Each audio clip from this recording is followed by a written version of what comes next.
A lot of people know about Daniel as a man thrown into the lion's den. But Daniel was more than that. He was exceptional. A lot of people know him as a man that was 10 times better. But he was more than that. He was not a lone ranger. He was concerned for the people. He prayed. He held no resentment against the king.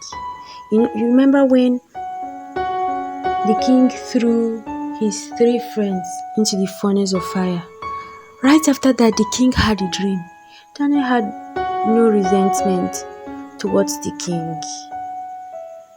He interpreted the dream of the king. He even gave him some advice.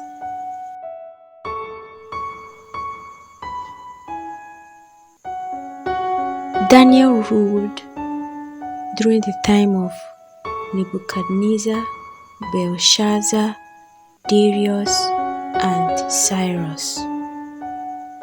He was the best, yet he was humble. He was more interested in souls than gifts.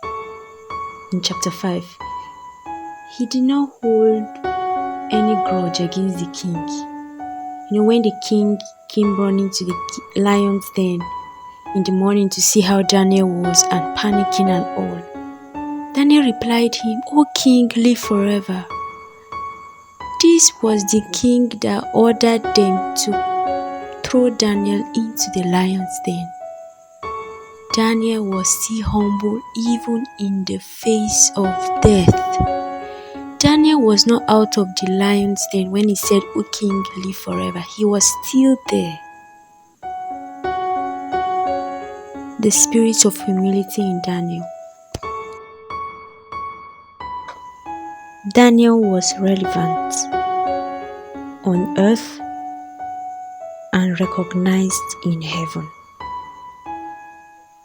Daniel had a lot of visions about things to come. He kept it to himself. He was shocked. Sometimes it would be as if he was dead. There was nobody to turn to aside God. He got a grip of himself and went back to work, taking care of the king affairs. Even though the visions didn't make much sense to him, he turned to God. He poured out his heart to him in chapter 9. He was passionate about the people. He prayed. He fasted. He was promised a reward. It was not all easy and on the bed of roses for Daniel. Something made Daniel stand out wherever he found himself. Aside from the spirit of excellence, Daniel had a unique relationship with God.